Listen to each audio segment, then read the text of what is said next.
Las Vegas, December 31st, 1974. Elvis was performing his New Year's Eve special when an elegant woman in black walked onto the stage mid-song. What she whispered in his ear stopped the king cold, brought him to tears, and revealed a secret that had haunted him for 17 years. December 31st, 1974. The Las Vegas Hilton showroom was packed to capacity with celebrities, high rollers, and devoted fans ready to ring in. 1975 with the king of rock and roll, Elvis Presley, was at the height of his Vegas era, commanding the stage in a stunning white jumpsuit studded with crystals that caught the spotlight like stars. The energy in the room was electric as midnight approached. Champagne flowed freely, and everyone anticipated an unforgettable night of music and celebration. The evening had started like any other Elvis Vegas spectacular. He'd opened with "That's All," right, sending the crowd into a frenzy from the very first note. His voice was in perfect form, rich and powerful, carrying every emotion with the precision that had made him a legend. The band was tight, the arrangements flawless, and Elvis himself seemed to glow under the stage, lights as he moved through his repertoire of hits. Among the audience that night were Hollywood luminaries like Frank Sinatra and Dean Martin, who had flown in specifically for this New Year's Eve performance. International dignitaries sat alongside longtime Elvis devotees who had traveled from as far as Japan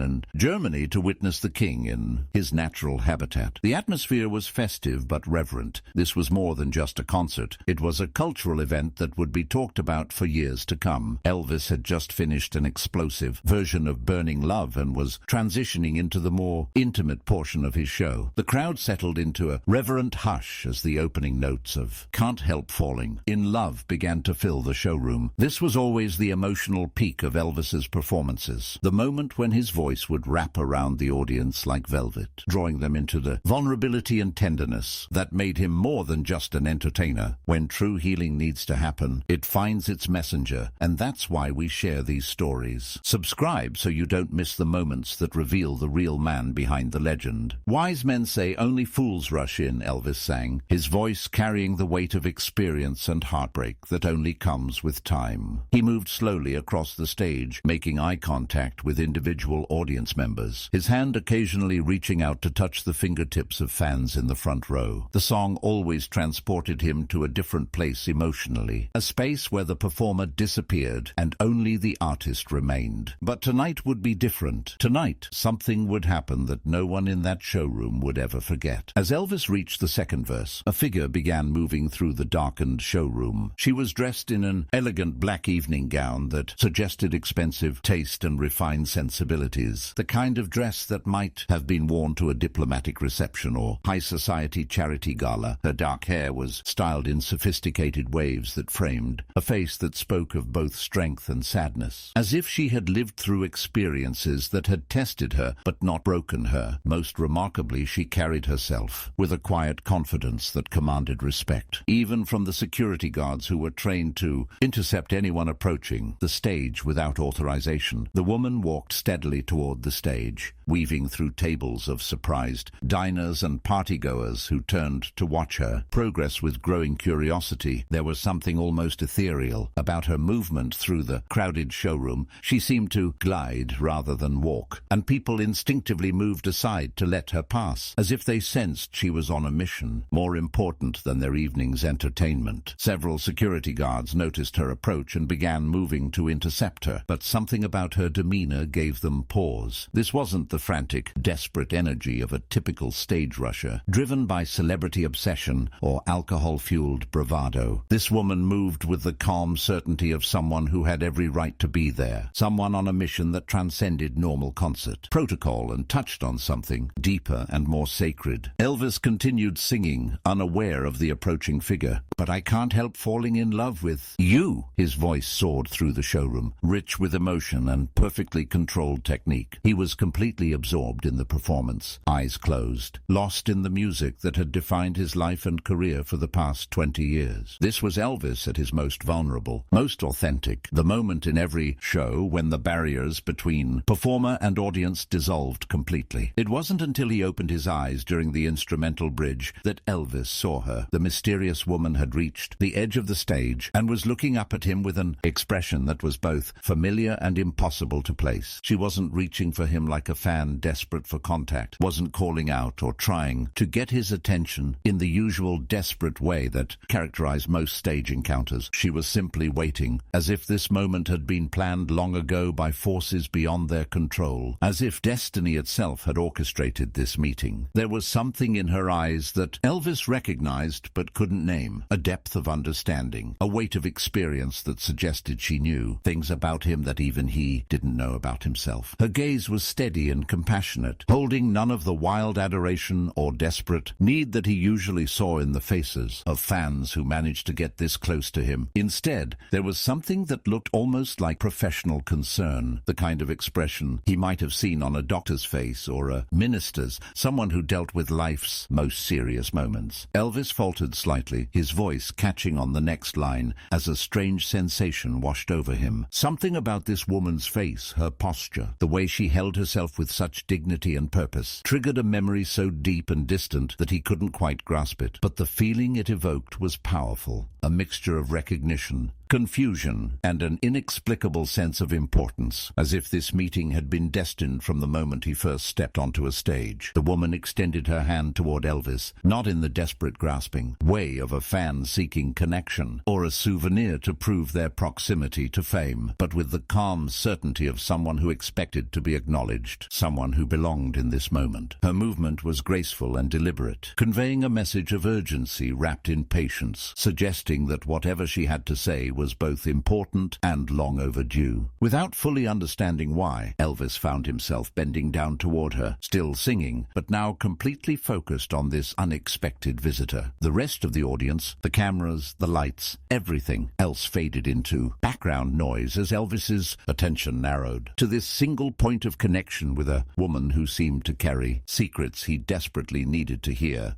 "Take my hand, take my whole life too," Elvis sang, and in that moment the woman reached up and placed her hand gently on his wrist. Her touch was soft but electric, sending a shock of recognition through Elvis that nearly caused him to drop the microphone. It was as if her touch unlocked something deep in his memory, a door that had been sealed for 17 years, behind which lay emotions and memories he had tried so hard to forget. "For I can't help falling in love with you," he continued, but his voice was different now, shaky with emotion he couldn't explain or control. The woman looked directly into his eyes and mouthed words that only he could see, words that cut through the music and the crowd noise and the years of performance and pretense. "I need to tell you something about that night in 1958. Elvis's blood ran cold as ice water seemed to replace the blood in his veins. 1958, the year his mother died. The year his world ended and his real life began, all on the same terrible night in August, when everything he thought he knew about love and loss and responsibility changed forever. But what could this stranger possibly know about that night that he didn't already know himself? What secrets from that terrible time could still be waiting to surface after all these years? The song continued, but Elvis was no longer really performing. He was staring at this mysterious woman, trying to place her face in the catalogue of memories he'd accumulated over 20 years in show business, searching through every hospital visit, every backstage meeting, every encounter with medical professionals who had been part of his mother's final battle. The band, professional as always, kept playing, but they could sense something unusual was happening, something that was affecting their leader in ways they'd never seen before. As the song neared its end, the woman made a gesture that froze Elvis's heart and sent chills down his spine. She placed her hand over her heart and then pointed to him, a simple movement that somehow conveyed decades of unspoken connection, years of watching from a distance, a lifetime of carrying a message that needed to be delivered. Then she mouthed words that only Elvis could see, words that made his knees buckle and his eyes fill with tears. "She asked me to find you."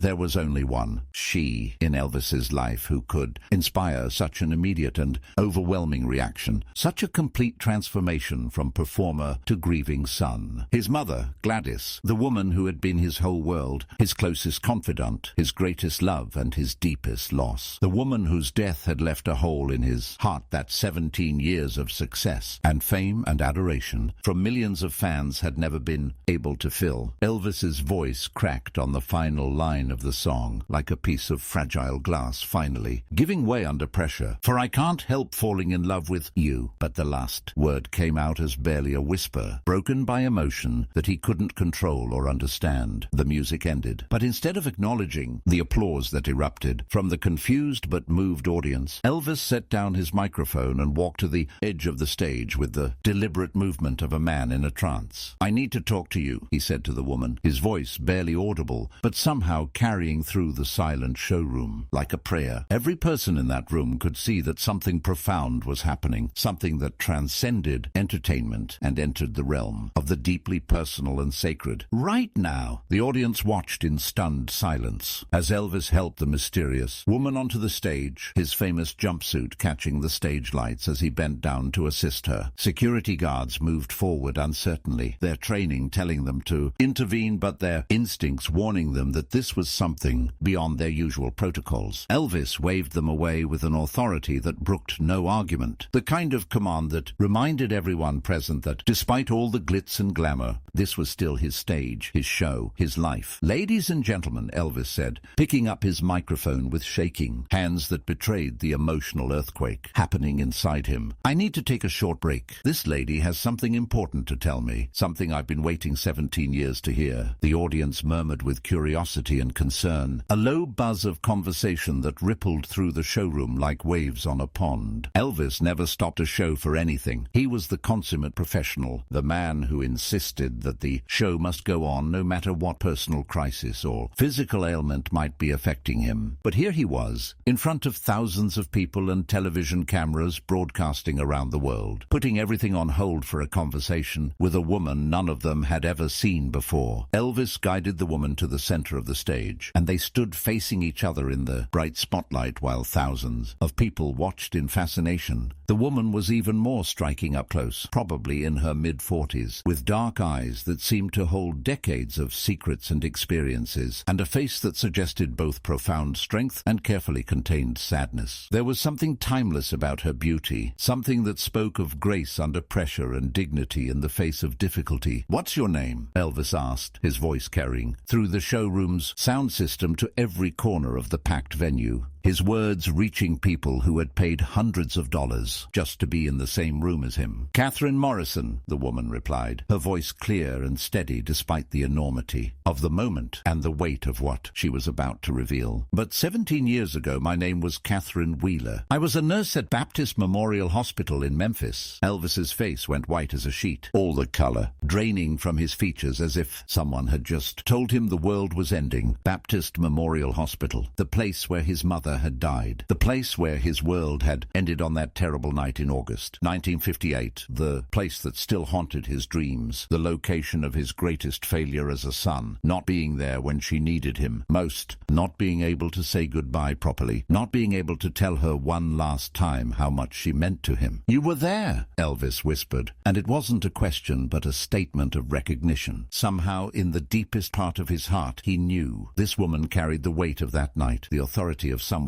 who had been present for the most important and terrible moment of his life. "I was your mother's night nurse during her final week," Catherine said softly, her voice carrying easily through the hushed showroom, where every person seemed to be holding their breath. "I was with her during her final hours, and she asked me to give you a message." The showroom was so quiet that every word carried clearly to the back row, where people were leaning forward in their seats as if physical proximity could help them better understand what was happening on stage. Television cameras that had been recording the New Year's Eve special continued rolling, capturing every moment of this unprecedented interruption, this breaking down of the wall between public performance and private pain. "What message?" Elvis asked, his voice breaking with the weight of 17 years of guilt. 17 years of wondering what his mother's final thoughts had been, whether she had forgiven him for all the times he'd chosen his career over staying home with her, whether she had understood that everything he did did was ultimately for her. Catherine reached into her small black purse with hands that trembled slightly, betraying the emotion she was working so hard to control. She pulled out a sealed envelope, yellowed with age and obviously treasured, handled with the care reserved for sacred objects. The paper was delicate, the kind used for important correspondence, and Elvis could see that it had been preserved with the reverence accorded to holy relics. "She wrote this for you during her last night," Catherine explained, holding the envelope like the precious thing it was, her voice thick with the memory of that terrible evening 17 years ago. She was too weak to speak much by then. Her breathing was so labored, but she insisted on writing this letter. Her hands were shaking terribly from the medication and the illness, but she refused any help. She said it had to be in her own words, in her own handwriting, that you would know it came from her heart. Elvis stared at the envelope as if it were a holy relic, as if it contained the secrets of the universe and the answers to every question that had tormented him for nearly 2 decades. His mother's handwriting was on the front, shaky but unmistakable. "For my son, Elvis, with all my love, Gladys." Seeing those words, written in the hand that had tucked him into bed as a child, that had packed his lunches for school, that had applauded his first musical efforts, broke something open in Elvis's chest that had been sealed shut for 17 years. "She made me promise to find you and give it to you personally. When the time was right," Catherine continued, her own voice thick with emotion as she remembered that night. "She said you'd know when you were ready to hear what she had to say, that there would come a moment when you needed her words more than anything else in the world." His hands trembled as he took the letter, and tears began streaming down his face, cutting tracks through the stage makeup that had been applied hours earlier when this was just supposed to be another routine performance. The king of rock and roll,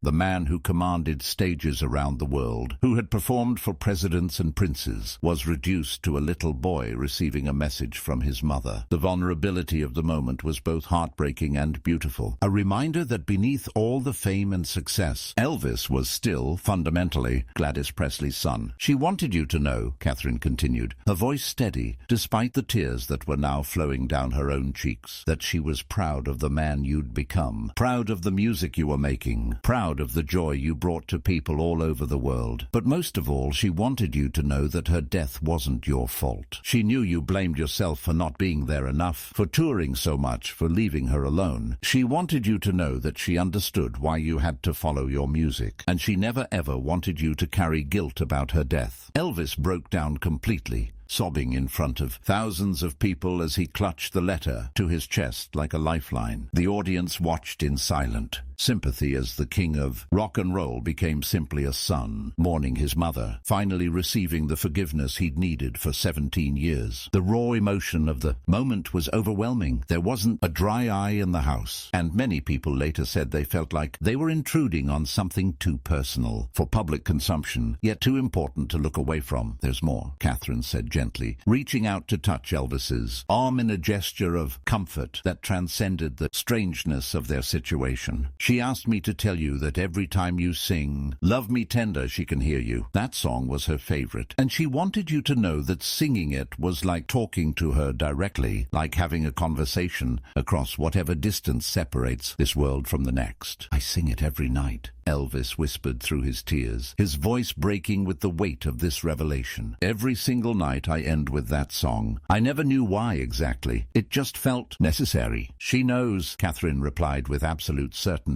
the kind of conviction that comes from being present at someone's final moments and hearing their last wishes. "And she wants you to keep singing it, but not with sadness anymore. She wants you to sing it with joy, knowing that love never really dies. It just changes form. It finds new ways to reach us, new messengers to carry it forward." The emotional weight of this revelation was overwhelming, not just for Elvis, but for everyone watching. Many people in the audience were crying openly, moved by this unexpected glimpse into the private pain that Elvis had carried for nearly 2 decades, the guilt and grief that had shaped his music and his life in ways they were only now beginning to understand. Elvis carefully opened his mother's letter with shaking hands and read it silently, his tears falling onto the fragile paper like rain on sacred ground. Whatever Gladys had written brought a mixture of grief and relief relief to his face, emotions playing across his features like weather patterns across a landscape. When he finished reading, he looked up at Catherine with wonder and gratitude, as if she had just performed a miracle, as if she had reached across the grave to bring his mother back to him for one final conversation. "How did you find me tonight?" he asked, still struggling to comprehend the magnitude of what had just happened, the cosmic significance of this woman appearing at this exact moment with this exact message. "I've been coming to your shows for years," Catherine admitted, her own eyes bright with tears as she remembered the long journey that had led to this moment, always hoping for the right moment to approach you. But you were always surrounded by people, always rushing off to the next city, the next obligation. I tried to reach you through your management, but the letters never got through the layers of handlers and assistants. Tonight felt different. When you started singing Can't Help Falling in Love, I could feel her presence so strongly in this room. I knew this was the moment she'd been waiting for, the moment when you were ready to receive her final gift." Elvis wiped his eyes and looked out at the audience, most of whom were now crying along with him, touched by this demonstration of love that transcended death itself. "Ladies and gentlemen," he said, his voice stronger now but still thick with emotion, "this is Catherine Morrison. 17 years ago, she was an angel who took care of my mother during her final hours. Tonight, she's been an angel to me, delivering a message I didn't even know I needed to hear." He turned back to Catherine, this woman who had carried his mother's final words for 17 years, who had never given up on fulfilling a dying woman's last wish, who had waited patiently for the right moment to deliver a message of healing and forgiveness. "Thank you," he said simply. "You don't know what this means to me. You've given me back something I thought I'd lost forever." "Your mother knew you'd understand when the time came," Catherine replied with a gentle smile. "She said you'd know what to do with her words, how to let them heal the parts of your heart that were still broken." What happened next became one of the most talked about moments in Elvis performance history. Instead of asking Catherine to leave the stage so he could continue with the show, Elvis invited her to stay for the rest of the performance. And when he sang Love Me Tender as his final number, Catherine stood beside him. And for the first time in 17 years, Elvis sang the song not with the sadness and longing that had always characterized his performance of it, but with joy and celebration, knowing his mother could hear every note, feeling her presence in a way he hadn't since the day she died. The footage from that night became some of the most replayed Elvis material in television history. The images of Elvis receiving his mother's letter, of Catherine delivering a message 17 years in the waiting, touched millions of viewers around the world and became more than entertainment. It was a demonstration of the power of love to transcend death, of the importance of keeping promises even when they take decades to fulfill. Catherine Morrison became a close friend of Elvis's, often visiting him at Graceland, where they would talk for hours about his mother, about the guilt he'd carried for so long, about the healing power of forgiveness and love. The letter from Gladys became one of Elvis's most treasured possessions, and he had it framed and placed beside his mother's photograph in his bedroom. The story of Catherine and the delayed message also inspired Elvis to establish a fund for families dealing with terminal illness, helping them spend quality time together before it was too late. He realized that his guilt over his mother's death had been rooted in regret over missed opportunities to connect, and he wanted to help other families avoid that same pain. Catherine Morrison continued to work as a nurse until her retirement, but she became known throughout Memphis as the woman who helped heal Elvis's heart. She never sought publicity or financial gain from her connection to Elvis. She simply treasured the fact that she'd been able to fulfill a dying woman's final wish. In interviews years later,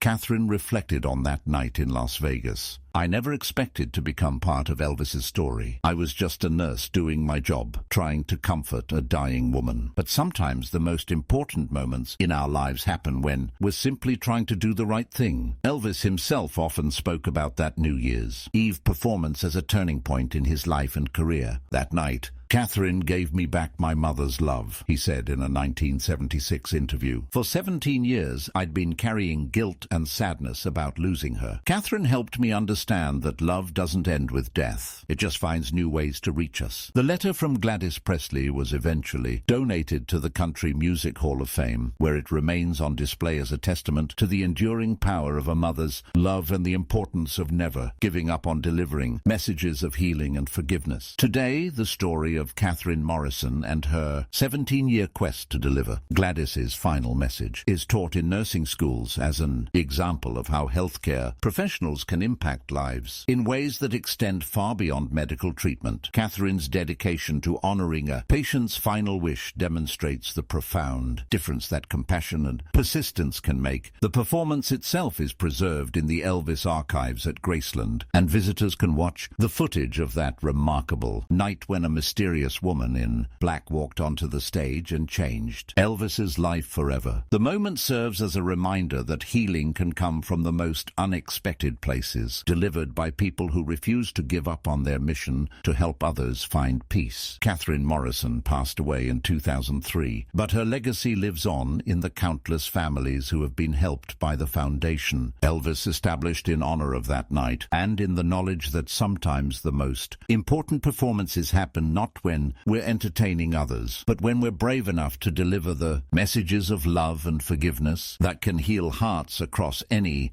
distance of time or space. The mysterious woman in black who interrupted Elvis's concert that New Year's Eve night proved that some messages are worth waiting 17 years to deliver, and that love truly never dies. It just finds new messengers to carry it forward. That night, Catherine Morrison proved that some messages are too important to give up on. Her 17-year mission gave Elvis the healing he desperately needed and reminded us that love finds a way to reach us when we need it most. Subscribe to Elvis Presley Legacy Stories for more hidden chapters that reveal the heart behind the legend. Share this story with someone who needs to remember that it's never too late to deliver a message of love.